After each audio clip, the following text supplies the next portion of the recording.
Hey guys, welcome back. നമ്മളിന്ന് നോക്കാൻ പോകുന്നത് വളരെ ഇമ്പോർട്ടൻ്റ് ആയിട്ടുള്ളൊരു കാര്യമാണ്. എന്താണെന്ന് നോക്കിക്കഴിഞ്ഞാൽ നമ്മുടെ മൊബൈലിലെ 8th ആനിവേഴ്സറിയുമായിട്ട് ബന്ധപ്പെട്ട് കൊണാമി ഇൻട്രൊഡ്യൂസ് ചെയ്തേക്കുന്ന ഈ ഒരു എപ്പിക് പാക്കിൽ നെർഫ് ആവാൻ ചാൻസ് ഉള്ള കാർഡുകൾ ഏതൊക്കെയാണ്, അല്ലെങ്കിൽ നിലവിൽ നെർഫ് ആയിരിക്കുന്ന കാർഡുകൾ ഏതൊക്കെയാണെന്നാണ് നോക്കാൻ പോകുന്നത്. ഒരു ഫ്രീ ടു പ്ലേ സ്ക്വാഡുമായിട്ട് കളിക്കുന്നവരെ സംബന്ധിച്ചിടത്തോളം ഈ ഒരു പാക്ക് എന്ന് പറയുന്നത് വളരെ ക്രൂഷ്യലാണ്. കൊണാമി എപ്പോഴൊന്നും ഇതുപോലെ ഫ്രീ എപ്പിക് കാർഡുകൾ, അതും ഡബിൾ ബൂസ്റ്റർ കാർഡുകൾ തരാറില്ല. അങ്ങനെ തരുന്ന ഒരു പാക്കിൽ നിന്നും ഇങ്ങനെ നെർഫ് ആവാൻ ചാൻസ് ഉള്ള അല്ലെങ്കിൽ നിലവിൽ നെർഫ് ആയിരിക്കുന്ന ഒരു കാർഡ് എടുത്തതിനെ കൊണ്ട് ഫ്രീ ടു പ്ലേ സ്ക്വാഡുള്ള ഒരു യൂസറെ സംബന്ധിച്ചിടത്തോളം ഒരു കാര്യമില്ല. അതുകൊണ്ട് തന്നെ ഈ ഒരു വീഡിയോ മുഴുവനായിട്ട് കാണാൻ ശ്രമിക്കുക. കൊണാമി നിലവിൽ കാണിച്ചേക്കുന്ന അല്ലെങ്കിൽ അവരുടെ അൽഗോരിതത്തിൽ വരുന്ന അപ്ഡേഷനും അതുപോലെ തന്നെ കഴിഞ്ഞ കുറച്ച് കാലമായിട്ട് അവരുടെ പാക്കിൽ അവരെന്തൊക്കെ കാര്യങ്ങൾ ചെയ്തു എന്നുള്ള കാര്യങ്ങളൊക്കെ അനലൈസ് ചെയ്തിട്ടാണ് നമ്മൾ ഈ ഒരു കാര്യങ്ങളൊക്കെ നോക്കുന്നത്. സോ തീർച്ചയായിട്ടും യൂസ്ഫുൾ ആയിരിക്കും. സോ നമ്മൾ ആദ്യം തന്നെ നമ്മൾ ഓരോ കാർഡുമായിട്ട് നമ്മൾ ജസ്റ്റ് ഒന്ന് വിലയിരുത്തുവാണ്. നമ്മുടെ ബാറ്റിസ്റ്റൂട്ടയുടെ കാര്യം എടുത്തു കഴിഞ്ഞാൽ മുന്നേ ഇൻട്രൊഡ്യൂസ് ചെയ്തേക്കുന്ന ഒരു കാർഡ് തന്നെയാണ്. ഈ കാർഡ് എന്ന് പറയുന്നത് ഒരു ഗോൾ പോസ്റ്റ് ആണെന്നുണ്ടെങ്കിലും ഒരു ഫോക്സ് ഇൻ ദ ബോക്സിൻ്റെ ഒരു പ്ലെയിൻ സ്റ്റൈലായിട്ടൊക്കെ വരുന്ന അല്ലെങ്കിൽ ആ ഒരു മൂവ്മെൻ്റ് ആയിട്ടൊക്കെ വരുന്ന ഒരു കാർഡ് തന്നെയാണ്. നിലവിൽ ടോപ്പ് ആയിട്ടുള്ളൊരു പെർഫോമൻസ് തരുന്ന ഒരു കാർഡാണ്. ഈ പാക്കിൽ തന്നെ എനിക്ക് തോന്നുന്നു നിലവിൽ ബെസ്റ്റായിട്ട് കളിക്കുന്ന ഒരു കാർഡ് ഈ ഒരു കാർഡ് തന്നെയാണ്. കാരണം ആ ഒരു സ്റ്റാറ്റ് എത്രത്തോളം ഉണ്ടോ അതിന് കണക്കായിട്ടുള്ള ഒരു പെർഫോമൻസ് ഗെയിമിൽ കാഴ്ചവെക്കുന്ന ഒരു കാർഡ് എന്ന് പറയുന്നത് ബാറ്റിസ്റ്റൂട്ടയുടെ ഈ ഒരു കാർഡ് തന്നെയാണ്. പിന്നീടുള്ള ഒരു കാർഡ് നോക്കുകയാണെന്നുണ്ടെങ്കിൽ നമ്മുടെ ഓവൻ്റെ കാർഡാണ്. മുന്നേ ഇൻട്രൊഡ്യൂസ് ചെയ്തേക്കുന്ന കാർഡ് തന്നെയാണ്. മുന്നേ കൊണാമി പ്രീമിയം പാക്കിൽ, അതായത് നമ്മൾ കോയിൻ കറക്കി എടുക്കുന്ന പാക്കിൽ കൊണ്ടുവന്നേക്കുന്ന ഒരു ഡബിൾ ബൂസ്റ്റർ കാർഡാണ്.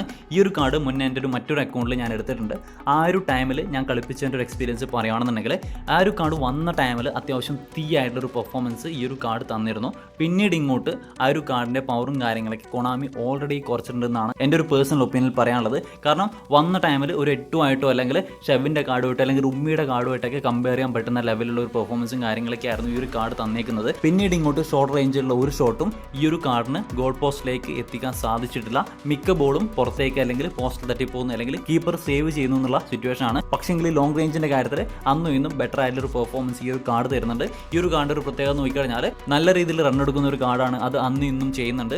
അതുപോലെ തന്നെ പുള്ളിക്കാരൻ്റെ ഫിനിഷിങ്ങിന്റെ കാര്യത്തിൽ ഷോർട്ട് റേഞ്ചിന്റെ കാര്യത്തിൽ മാത്രമേ ഉള്ളൂ. ലോങ് റേഞ്ചിന്റെ കാര്യത്തിൽ ഇന്നും അത് ചെയ്യുന്നുണ്ട്. പക്ഷേങ്കിൽ നമുക്ക് എല്ലായ്പ്പോഴും ലോങ് റേഞ്ചിലുള്ള ഒരു ഓപ്പർച്യൂണിറ്റിയും കാര്യങ്ങളൊന്നും ഗെയിമിൽ കിട്ടണമെന്നില്ല. ഇത്രയും എബിലിറ്റി ഉള്ള ഒരു സ്ട്രൈക്കറെ സംബന്ധിച്ചിടത്തോളം ഏത് റേഞ്ചിലും ഫിനിഷ് ചെയ്യാനുള്ള ഒരു ക്വാളിറ്റിയും കാര്യങ്ങളൊക്കെ ഈ ഒരു കാർഡ് കാണിക്കേണ്ടതാണ്. നിലവിൽ എനിക്ക് തീർച്ചയായിട്ടും പറയാൻ സാധിക്കും കാർഡ് വന്നേക്കുന്ന ആ ഒരു ക്വാളിറ്റിയും കാര്യങ്ങളൊന്നും നിലവിലില്ല. കൊണാമി ഓൾറെഡി നെർഫ് ചെയ്തൊരു കാർഡായിട്ടാണ് എനിക്ക് തോന്നിയേക്കുന്നത്. എന്നാലും നമ്മുടെ ഈ ഒരു കമന്റ് ബോക്സ് ചെക്ക് ചെയ്താൽ നിങ്ങൾക്ക് കാണാൻ സാധിക്കും ഓവരെ നിലവിൽ കിട്ടിയവർ നല്ല രീതിയിലുള്ള ഒരു പെർഫോമൻസ് കിട്ടുന്നു, അല്ലെങ്കിൽ ഞാൻ ഈ പറഞ്ഞ കാര്യത്തിലൊക്കെ എതിർ അഭിപ്രായമായിട്ട് വന്നിട്ടുണ്ടാവും. പക്ഷേങ്കിൽ അവരോട് എനിക്ക് പറയാനുള്ളത്, നിങ്ങൾക്ക് നിലവിലൊരു ഫ്രീ ടു പ്ലേ സ്ക്വാഡ് ആവാം. അതായത് നിങ്ങൾ നിലവിൽ കളിപ്പിക്കുന്ന ഒരു CF കാർഡ് എന്ന് പറയുന്നത് ഹൈലൈറ്റ് കാർഡ് ആവാം, അല്ലെങ്കിൽ എപ്പിക്കിൽ തന്നെ നമ്മുടെ 500 കിട്ടുന്ന ടോറസിന്റെ കാർഡുകളൊക്കെ ആവാം. അങ്ങനെയുള്ള കാർഡുകൾ നിലവിൽ യൂസ് ചെയ്യുന്നവർക്ക് ഈ ഒരു കാർഡ് കിട്ടിക്കഴിഞ്ഞാൽ തീർച്ചയായിട്ടും അത്യാവശ്യം ഡീസൻ്റ് ആയിട്ടുള്ള പെർഫോമൻസ് ഗെയിമിൽ തരുന്നതായിട്ട് ഫീൽ ചെയ്യാം. അത് സ്വാഭാവികമാണ്. എന്നാൽ ഈ ഒരു കാർഡ് വന്നൊരു ടൈമിൽ യൂസ് ചെയ്തവർക്കോ അല്ലെങ്കിൽ നിലവിൽ നമ്മുടെ 8നെ പോലത്തെ അല്ലെങ്കിൽ റുമ്മിനെ പോലത്തെ ഒരു CFനെ യൂസ് ചെയ്യുന്ന അല്ലെങ്കിൽ സാമാന്യം ഈ ഒരു എബിലിറ്റി അല്ലെങ്കിൽ ഈ ഒരു റേറ്റിംഗ് ഒക്കെ വരുന്ന കാർഡുകൾ യൂസ് ചെയ്യുന്നവർക്ക് തീർച്ചയായിട്ടും ഈ ഒരു കാർഡ് നിലവിലത്തെ കേസിൽ ഡിസപ്പോയിൻമെന്റ് മാത്രമേ തരുള്ളൂ എന്നുള്ളതാണ്. അപ്പോൾ നമ്മൾ നെക്സ്റ്റ് നോക്കുന്നത് ഒരു കാറ്റഗറിയാണ്. ആ ഒരു കാറ്റഗറി എന്ന് പറയുന്നത് കൊണാമി ഈ ഒരു പാക്കിലേക്കായിട്ട് ഇൻട്രൊഡ്യൂസ് ചെയ്തേക്കുന്ന ന്യൂ കാർഡ്, അതായത് നമ്മുടെ ബെർക്കാമിൻ്റെ ഈ ഒരു കാർഡൊക്കെ ഈ ഒരു പാക്കിൽ മാത്രം വന്നേക്കുന്ന ഒരു കാർഡാണ്. ഈ ഒരു കാർഡൊന്നും തീർച്ചയായിട്ടും നെർഫ് ചെയ്യാനുള്ള ഒരു ചാൻസ് വളരെ കുറവാണ്. കാരണം ഓൾറെഡി ഈ ഒരു കാർഡിൻ്റെയൊക്കെ ഒരു എബിലിറ്റിയും കാര്യങ്ങളൊക്കെ കുറച്ചിട്ടാണ് കൊണാമി ഗെയിമിൽ കൊണ്ടുവന്നേക്കുന്നത്. അതായത് ഈ ഒരു കാർഡ് കിട്ടിയവർക്ക് അറിയാം, സ്റ്റാറ്റ് ചെക്ക് ചെയ്ത് കഴിഞ്ഞാൽ അത്യാവശ്യം OP ആയിട്ട് കിടക്കുന്ന ഒരു രീതിയിലുള്ള സ്റ്റാറ്റും ഈ ഒരു കാർഡിന് ഇല്ലാന്ന് നമുക്ക് കാണാൻ സാധിക്കും. തീർച്ചയായിട്ടും ഒരു ഫ്രീ എപ്പിക് മെറ്റീരിയൽ മാത്രമാണ് ബെർക്കാമിൻ്റെ ഈ ഒരു കാർഡ് എന്ന് പറയുന്നത്. അതുപോലെ തന്നെ നമ്മുടെ ഗോൾ കീപ്പറുടെ കേസ് എടുത്തു കഴിഞ്ഞാലും അത്ര OP ആയിട്ട് കിടക്കുന്ന ഒരു പെർഫോമൻസ് ഒന്നും പറയാൻ പറ്റില്ല. എന്നാലും ഡീസൻ്റ് ആയിട്ടൊരു പെർഫോമൻസ് നിലവിൽ തരുന്നുണ്ട്. അതുപോലെ തന്നെ എനിക്ക് തോന്നുന്നു നമ്മുടെ ഓഡോയുടെ കാർഡും ഈ ഒരു പാക്കിലാണ് കൊണാമി ഇൻട്രൊഡ്യൂസ് ചെയ്തേക്കുന്നത്. ഈ ഒരു കാർഡും ഡീസൻ്റ് ആയിട്ടൊരു പെർഫോമൻസ് നിലവിൽ തരുന്നുണ്ട്. അതുകൊണ്ട് തന്നെ കൊണാമി ഈ ഒരു പാക്കിലേക്കായിട്ട് കൊണ്ടുവന്നേക്കുന്ന ന്യൂ എപ്പിക് കാർഡുകൾ ഒരിക്കലും കൊണാമി നെർഫ് ചെയ്യാനുള്ളൊരു സാധ്യത വളരെ കുറവാണ്. കാരണം ഓരോ എപ്പിക് കാർഡിനും കൊണാമി ഓരോ കാറ്റഗറി വെക്കും.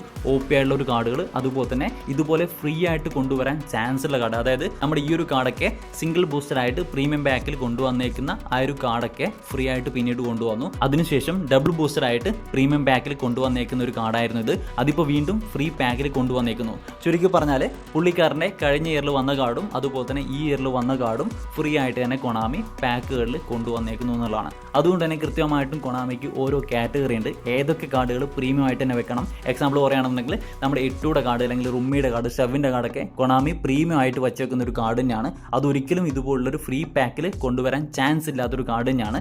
അതുപോലെ തന്നെ സെക്കൻഡ് കാറ്റഗറിയാണ് നമ്മുടെ ഓവൻ്റെ കേസ്, അതുപോലെ തന്നെ ഈ ഒരു കാർഡിൻ്റെ കേസ്, നമ്മുടെ ബാറ്റിസ്റ്റൂട്ടയുടെ കേസ്. ആ ഒരു കേസിലൊക്കെ കൊണാമി വീണ്ടും ഫ്രീ ആയിട്ട് കൊണ്ടുവരാൻ ഇനിയിപ്പം നെക്സ്റ്റ് ഇയറിൽ ഈ കാർഡുകളൊക്കെ ട്രിപ്പിൾ ബൂസ്റ്റഡ് ആയിട്ട് കൊണ്ടുവന്നാലും ഇയർ എൻഡ് ആവുന്ന ടൈമിൽ കൊണാമിക്ക് വേണമെന്നുണ്ടെങ്കിൽ ഈ കാർഡ് ഫ്രീ ആയിട്ട് തരാനും ചാൻസ് ഉണ്ടെന്നുള്ളതാണ്. അതുകൊണ്ട് തന്നെ കൊണാമി കാറ്റഗറി വെച്ചിട്ട് ഓരോ കാർഡിനെയും അല്ലെങ്കിൽ ഓരോ പ്ലെയറെയും ക്ലാസിഫൈ ചെയ്തിട്ടുണ്ടെന്നുള്ളൊരു കാര്യം വ്യക്തമാണെന്നുള്ളതാണ്. അതുകൊണ്ട് തന്നെ നമുക്ക് തീർച്ചയായിട്ടും പറയാൻ സാധിക്കും ഇതുപോലുള്ള റിപ്പീറ്റേഷൻ വരുന്ന കാർഡുകൾ നെർഫ് ചെയ്യാനുള്ള ഒരു ചാൻസ് വളരെയധികം കൂടുതലാണ്. അതിൽ തന്നെ വളരെയധികം ഹൈപ്പായിട്ട് കിടക്കുന്ന ഇനിയിപ്പം സെലക്ഷൻ കോൺട്രാക്ട് വന്നതിന് ശേഷം ഏറ്റവും കൂടുതൽ യൂസർ എടുത്തേക്കുന്ന കാർഡുകൾ പെട്ടെന്ന് നെർഫ് ആവാനുള്ള ഒരു ചാൻസും വളരെ കൂടുതലാണ്. മുന്നേ വന്ന ഒരുപാട് എക്സാമ്പിൾ എടുത്തു കഴിഞ്ഞാൽ നമുക്ക് മനസ്സിലാവും. നമ്മുടെ ഡേവിഡ് വിയൻ്റെ കാർഡ്, അതുപോലെ തന്നെ സ്നൈഡറിൻ്റെ കാർഡൊക്കെ ഏറ്റവും കൂടുതൽ യൂസർ ആ ഒരു പാക്കിൽ നിന്നും എടുത്തേക്കുന്ന കാർഡ് തന്നെയായിരുന്നു. ആ ഒരു കാർഡുകൾ തന്നെയാണ് പിന്നീട് ഇങ്ങോട്ട് കൊണാമി വളരെയധികം പെട്ടെന്ന് നെർഫ് ചെയ്തേക്കുന്ന കാർഡുകൾ എന്ന് പറയുന്നത്. സോ ആ ഒരു കാര്യങ്ങളൊക്കെ അനലൈസ് ചെയ്തുകൊണ്ട് തന്നെ നമുക്ക് പറയാൻ സാധിക്കും നിലവിൽ ഹൈപ്പായിട്ട് കിടക്കുന്ന നമ്മുടെ ഓൾറെഡി നെർഫ് ആയിക്കൊണ്ടിരിക്കുന്ന ഈ ഒരു ഓവൻ്റെ കാർഡും അതുപോലെ തന്നെ നിലവിൽ നല്ല പെർഫോമൻസ് തരുന്ന നമ്മുടെ ബാറ്റിസ്റ്റൂട്ടയുടെ കാർഡും വൈകാതെ തന്നെ കംപ്ലീറ്റ്ലി നമ്മുടെ ഡേവിഡ് വിയൻ്റെ കേസ് പോലെ അല്ലെങ്കിൽ നമ്മുടെ സ്നൈഡറിൻ്റെ കേസ് പോലെ കൊണാമി നെർഫ് ചെയ്യാനുള്ള ഒരു ചാൻസ് ഉണ്ട് എന്നുള്ളതാണ്. ഇതൊരിക്കലും 100% നെർഫ് ചെയ്യുന്നുള്ള കാര്യമല്ല. കഴിഞ്ഞ ഒരുപാട് കേസുകൾ നിങ്ങൾ തന്നെ നോക്കിയാൽ നിങ്ങൾക്ക് കാണാൻ സാധിക്കുന്ന ചില കാര്യങ്ങൾ മാത്രമാണ് ഈ കാര്യങ്ങളൊക്കെ. സോ ഇനിയാണ് നമ്മൾ ഈ ഒരു വീഡിയോയുടെ മെയിൻ പാർട്ടിലേക്ക് കടക്കുന്നത്. അതായത് ഏതൊക്കെ കാർഡുകളാണ് കൊണാമി ഈ ഒരു പാക്കിൽ നിന്നും നെർഫ് ചെയ്യാൻ സാധ്യതയില്ലാത്തതെന്നുള്ളതാണ്. സോ നമ്മൾ ഓൾറെഡി പറഞ്ഞു കഴിഞ്ഞു ഈ ഒരു പാക്കിനായിട്ട് ഡിസൈൻ ചെയ്തേക്കുന്ന അല്ലെങ്കിൽ അതിനായിട്ട് റേറ്റിംഗ് കൊടുത്തേക്കുന്ന കാർഡുകൾ ഒരിക്കലും കൊണാമി നെർഫ് ചെയ്യാൻ സാധ്യതയില്ല. അതായത് അതെങ്ങനെയാണോ കൊണാമി ഗെയിമിലേക്ക് ഇൻട്രൊഡ്യൂസ് ചെയ്തത് അതേ സെയിം പവർ തന്നെ ആ ഒരു കാർഡുകൾ കളിക്കാനുള്ള ചാൻസുകൾ വളരെ കൂടുതലാണ്. എന്നാൽ കൊണാമി മുന്നേ കൊണ്ടുവന്നേക്കുന്ന പ്രീമിയം കാർഡുകളിൽ ഈ ഒരു പാക്കിൽ ഏറ്റവും നെർഫ് ചെയ്യാൻ സാധ്യത കുറഞ്ഞൊരു കാർഡാണ് ഞാൻ പിക്ക് ചെയ്യാൻ പോകുന്നത്. ആ ഒരു കാർഡ് എന്ന് പറയുന്നത് നമ്മുടെ നെക്കാട്ടയുടെ ഈ ഒരു കാർഡ് തന്നെയാണ്. ഈ ഒരു കാര്യം മനസ്സിലാക്കാൻ നമ്മൾ ഒരുപാട് അനലൈസ് ചെയ്യേണ്ട കാര്യമൊന്നുമില്ല. നമ്മൾ ഈ ഒരു സെക്ഷൻ മാത്രം നോക്കിയാൽ മതി. അതായത് നാഷണാലിറ്റിയുടെ ഭാഗത്ത് ജപ്പാൻ നിങ്ങൾക്ക് കാണാം. നമ്മുടെ കൊണാമി എന്ന് പറയുന്നത് ഒരു ജപ്പാനീസ് കമ്പനിയാണ്. അതുകൊണ്ട് തന്നെ കൊണാമിയുടെ ചരിത്രത്തിൽ ഇന്നേ വരെ കൊണാമി ഒരു ജപ്പാനീസ് കാർഡിൻ്റെ ഒരു പവർ കുറച്ചതായിട്ട് നമുക്ക് ഇതുവരെ ഫീൽ ചെയ്തില്ല. മറിച്ച് അവരുടെ പ്ലേയേഴ്സിനൊക്കെ അവർ അർഹിക്കുന്നതിലും പവർ കൊണാമി കൊടുത്തിട്ടേ ഉള്ളൂ എന്നുള്ളതാണ്. ഓരോ അപ്ഡേഷനിലും ജെ ലീഗിൽ ഒരുപാട് കാർഡുകളാണ്, അതും ഹൈ പ്രോബബിലിറ്റി ആയിട്ടുള്ള ഒരുപാട് പാക്കുകൾ, ആർക്കും വേണ്ടാത്ത പാക്കുകൾ കൊണാമി കൊണ്ടുവരുന്നുണ്ട്. അതുപോലെ തന്നെ നമ്മുടെ നെക്കാട്ട സണ്ണിൻ്റെ ഒക്കെ കാർഡുകൾക്ക് കൊണാമി നല്ല റേറ്റിങ്ങും നല്ല പെർഫോമൻസും ഗെയിമിൽ അന്നും ഇന്നും കൊടുത്തിട്ടുണ്ടെന്നുള്ളതാണ്. ആ ഒരു കാർഡുകൾക്കൊന്നും നിലവിൽ ഒരു വിധത്തിലുള്ള പ്രശ്നമില്ല. സണ്ണിൻ്റെ ഒക്കെ ഏത് കാർഡ് എടുത്താലും പ്ലെയർ ഓഫ് ദ വീക്ക് ആയിക്കോട്ടെ, ഹൈലൈറ്റ് കാർഡ് ആയിക്കോട്ടെ, ഫീച്ചേർഡ് കാർഡ് ആയിക്കോട്ടെ, ഏതൊരു കാർഡിനും കൊണാമി ആ ഒരു പെർഫോമൻസ് വന്നേക്കുന്ന ഒരു പെർഫോമൻസ് തന്നെ നിലവിൽ കൊടുക്കുന്നുണ്ടെന്നുള്ള കാര്യത്തിൽ ഒരു സംശയം വേണ്ട. നമ്മുടെ സണ്ണിൻ്റെ ഒരു ഷോർട്ട് ടൈം കാർഡ് ഉണ്ടായിരുന്നു. ആ ഒരു കാർഡിൻ്റെ ആ ഒരു പെർഫോമൻസ് നിലവിൽ കുറഞ്ഞതായിട്ട് നമുക്ക് ഫീൽ ചെയ്യുന്നുണ്ടാവാം. പക്ഷേങ്കിൽ ആ ഒരു കാർഡിൻ്റെ എബിലിറ്റിയിലോ അല്ലെങ്കിൽ ആ ഒരു കാർഡിൻ്റെ മൂവ്മെൻറ്റിലോ ഫിനിഷിങ്ങിലോ യാതൊരുവിധ പ്രശ്നമില്ല. പക്ഷേങ്കിൽ പ്രശ്നമുള്ളത് ആ ഒരു ബ്ലിറ്റ്സ് കേളിൻ്റെ കാര്യത്തിൽ മാത്രമാണ്. കൊണാമി ടോട്ടലി ആ ഒരു സ്കില്ലിൻ്റെ പവർ കുറഞ്ഞപ്പോൾ ആ ഒരു കാർഡിൻ്റെയും ബ്ലിറ്റ്സ് കേൾ എബിലിറ്റി കുറഞ്ഞു എന്നല്ലാതെ മറ്റുള്ള ഒരു എബിലിറ്റിക്കും ഒരു പ്രശ്നവും നിലവിൽ ഇല്ല എന്നുള്ളതാണ്. അതുകൊണ്ട് തന്നെ ഞാൻ നോക്കിയെടുത്തോളം നമ്മുടെ നെക്കാട്ടയുടെ കാർഡാണ് നിലവിൽ കൊണാമി ഒരു വിധത്തിലുള്ള ചേഞ്ചും കൊണ്ടുവരാത്ത കാർഡും അതുപോലെ തന്നെ ഇനി ഫ്യൂച്ചറിലും യാതൊരുവിധ പ്രശ്നവും വരാതെ കളിപ്പിക്കാൻ പറ്റുന്ന ഒരു കാർഡ് എന്ന് പറയുന്നത് ഞാൻ പേഴ്സണലി എടുക്കാൻ പോകുന്ന കാർഡും നെക്കാട്ടയുടെ ഈ ഒരു കാർഡ് തന്നെയാണ്. ഈ ഒരു കാര്യം കൊണ്ട് മാത്രമല്ല എൻ്റെ സ്ക്വാഡിലേക്ക് ഒരു ഹോൾ പ്ലെയർ തന്നെയാണ് ആവശ്യം. അതുപോലെ തന്നെ നല്ല രീതിയിൽ ഡ്രിബിളിംഗ് ക്വാളിറ്റിയും അതുപോലെ തന്നെ പാസിംഗ് ക്വാളിറ്റിയും നമ്മുടെ ഈ ഒരു സൂപ്പർ സബ് എന്ന് പറയുന്ന ഒരു സ്കില്ലും അതിൻ്റെ കൂടെ ഫൈറ്റിംഗ് സ്പിരിറ്റും ട്രാക്ക് ബാക്കും കൂടി വരുന്ന ഈ ഒരു കാർഡ് എന്ന് പറയുന്നത് എന്തുകൊണ്ടും എൻ്റെ സ്ക്വാഡിലേക്ക് ആവശ്യം തന്നെയാണ്. ഈ ഒരു നെർഫിങ്ങിലുള്ളൊരു ചാൻസും ഈ ഒരു കാർഡിന് കുറവായതുകൊണ്ട് തന്നെ ഞാൻ മറ്റുള്ള ഒരു കാർഡിലേക്കും പോകുന്നില്ല. ഞാൻ ഫിക്സ് ചെയ്ത് കഴിഞ്ഞു. നെക്കാട്ടയുടെ ഈ ഒരു കാർഡ് തന്നെയാണ് ഞാൻ നിലവിൽ എടുക്കാൻ പോകുന്നത് എന്നുള്ളത് തന്നെയാണ്.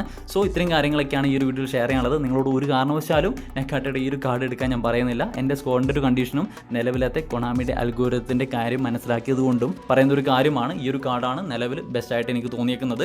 നിങ്ങൾ തീർച്ചയായിട്ടും നിങ്ങളുടെ സ്ക്വാഡിനെ വിലയിരുത്തിയ ശേഷം മാത്രം ഈ ഒരു പാക്കിൽ നിന്നും ഒരു കാർഡ് എടുക്കാൻ ശ്രമിക്കുക എന്നുള്ളതാണ്. ഈ ഒരു കാര്യങ്ങളൊക്കെ ആയിട്ട് നിങ്ങളുടെ സ്ക്വാഡിൽ ഒരു വിധത്തിലുള്ള CF കാർഡും ഇല്ല, അതായത് പ്രീമിയം കാർഡുകൾ ഒന്നും ഇല്ല എന്നുണ്ടെങ്കിൽ നിങ്ങൾക്ക് ധൈര്യമായിട്ടും ഓവൻ്റെ കാർഡോ അല്ലെങ്കിൽ ബാറ്റിസ്റ്റൂട്ടയുടെ കാർഡോ എടുക്കാം. അത് കൊണാമി ഏത് തരത്തിലുള്ള നെർഫിംഗ് കൊണ്ടുവന്നാലും ആ ഒരു പ്രീമിയം കാർഡിൻ്റെ ഒരു ക്വാളിറ്റി എന്ത് കഴിഞ്ഞാലും ഗെയിമിലുണ്ടാവും. നിങ്ങളൊരു ഹൈലൈറ്റ് കാർഡ് യൂസ് ചെയ്യുന്നതിനേക്കാളും എന്തുകൊണ്ടും ബെറ്ററാണ് ഈ പറയുന്ന പ്രീമിയം കാർഡിൽ പെട്ടേക്കുന്ന നമ്മുടെ ഓവൻ്റെ ഈ ഒരു കാർഡും അതുപോലെ തന്നെ ബാറ്റിസ്റ്റൂട്ടയുടെ ഈ ഒരു കാർഡും. സോ ഗൈസ് ഇത്രയും കാര്യങ്ങളൊക്കെയാണ് ഈ ഒരു വീഡിയോയിൽ ഷെയർ ചെയ്യാനുള്ളത്. തീർച്ചയായിട്ടും നിങ്ങളുടെ അഭിപ്രായങ്ങൾ കമൻറ്റ് ചെയ്യാം.